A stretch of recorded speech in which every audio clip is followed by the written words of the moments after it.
Do you want to be able to change your Mercedes key battery? Well, then you have come to the perfect video, because in this video I'm going to show you exactly how to do this. So basically the first step is going to be for us to of course get our Mercedes key. Now you need to click right here, as you can see. So click right here, then you need to slide this one to the right. So just slide it like to the right until you can basically open it right here, as you can see.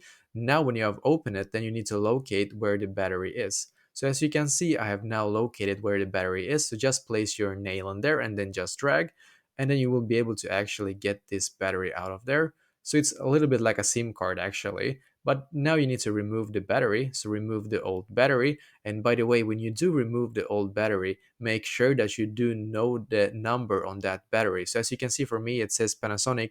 It's like CR2032, as you can see. So that is the battery that I need to have, but make sure that you have the correct one. And when you have the correct one, you can just like place it back right here, as you can see, and make sure that you of course also like close this one right here. I think you should hear like a clicking sound when you do close it. And now of course when you have closed it, then you can just put this one back like on again. And basically this is exactly how to do this. So I hope that this video helped you.